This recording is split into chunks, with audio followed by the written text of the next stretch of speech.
Grimm's Fairy Tales, Mother Holle. Once upon a time, there was a widow who had 2 daughters. One of them was beautiful and industrious, the other ugly and lazy. The mother, however, loved the ugly and lazy one best, because she was her own daughter, and so the other, who was only her stepdaughter, was made to do all the work of the house, and was quite the Cinderella of the family. Her stepmother sent her out every day to sit by the well in the high road, there to spin until she made her fingers bleed. Now it chanced one day that some blood fell on the spindle, and as the girl stopped over the well to wash it off, the spindle suddenly sprang out of her hand and fell into the well. She ran home crying to tell of her misfortune, but her stepmother spoke harshly to her, and after giving her a violent scolding, said unkindly, "As you have let the spindle fall into the well, you may go yourself and fetch it out." The girl went back to the well not knowing what to do, and at last in her distress she jumped into the water after the spindle. She remembered nothing more until she woke, and found herself in a beautiful meadow, full of sunshine and with countless flowers blooming in every direction. She walked over the meadow, and presently she came upon a baker's oven full of bread, and the loaves cried out to her, take us out, or alas, we shall be burnt to a cinder. We were baked through long ago." So she took the bread shovel and drew them all out. She went on a little farther, till she came to a tree full of apples.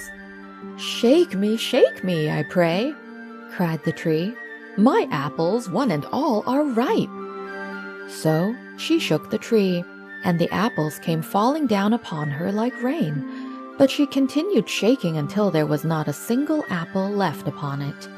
Then she carefully gathered the apples together in a heap and walked on again.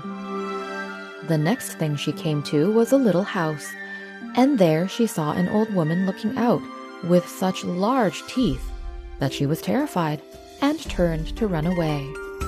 But the old woman called after her, "What are you afraid of, dear child? Stay with me. If you will do the work of my house properly for me, I will make you very happy. You must be very careful, however, to make my bed in the right way, for I wish you always to shake it thoroughly, so that the feathers fly about.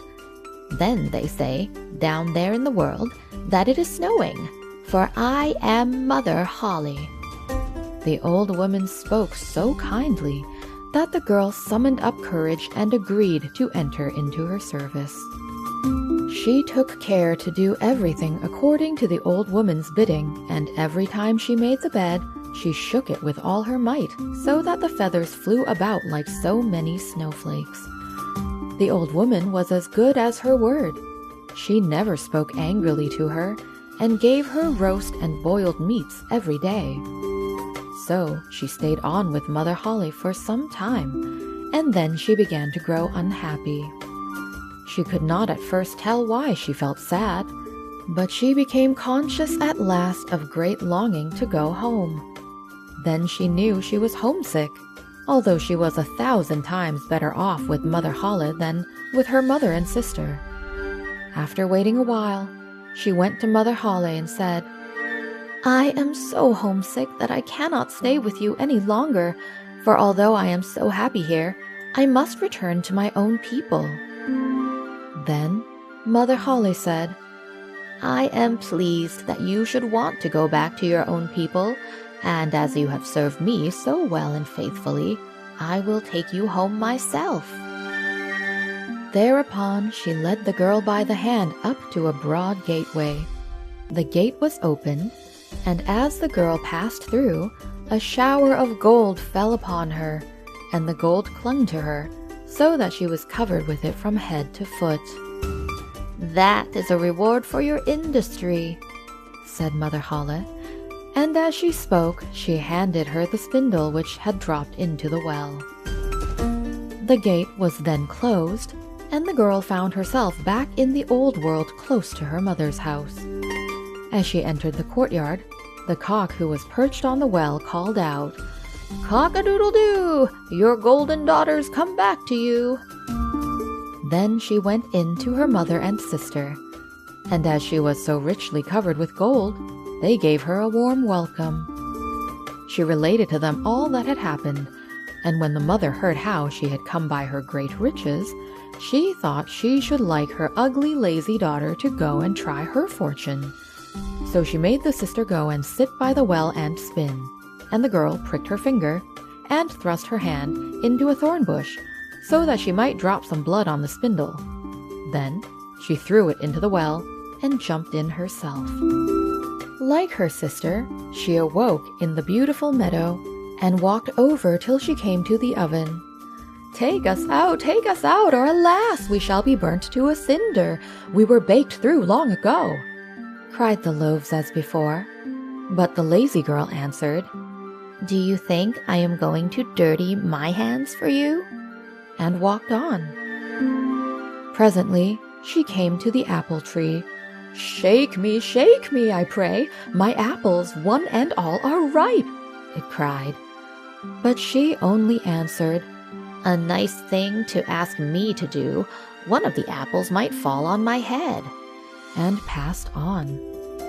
At last she came to Mother Holle's house, and as she had heard all about the large teeth from her sister, she was not afraid of them, and engaged herself without delay to the old woman.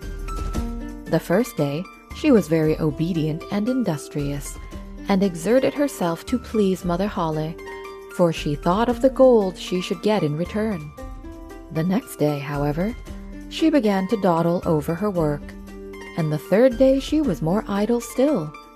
Then she began to lie in bed in the mornings and refused to get up.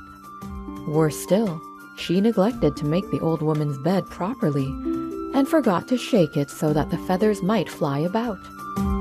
So Mother Holle very soon got tired of her, and told her she might go. The lazy girl was delighted at this, and thought to herself, "The gold will soon be mine." Mother Holle led her, as she had led her sister, to the broad gateway, but as she was passing through, instead of the shower of gold, a great bucketful of pitch came pouring over her. "That is in return for your services," said the old woman, and she shut the gate. So the lazy girl had to go home covered with pitch, and the cock on the well called out as he saw her, "Cock-a-doodle-doo! Your dirty daughters come back to you." But, try what she would, she could not get the pitch off, and it stuck to her as long as she lived.